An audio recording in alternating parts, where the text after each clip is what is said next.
Hey folks, I thought I'd shoot a quick video of my Gingery Shaper, just giving it a little exercise. It's basically been in storage for almost the last year, and still not cutting anything, just in case you're curious, but wanted to run it a little bit, oil it, and make sure everything's in good order, and it seems fine, so I'm really happy with it.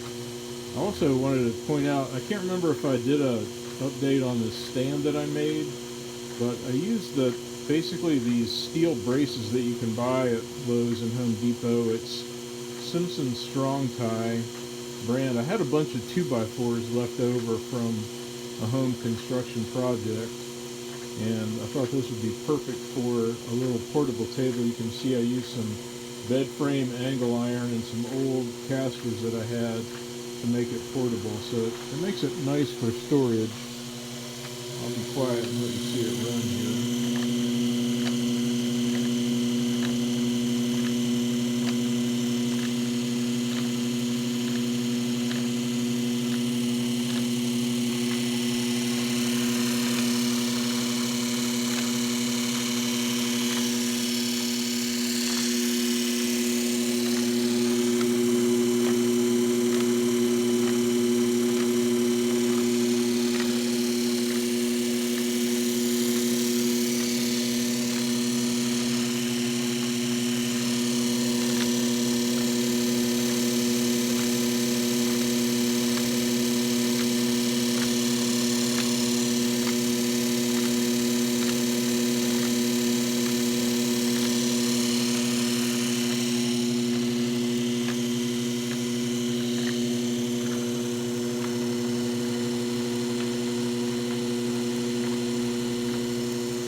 There you have it.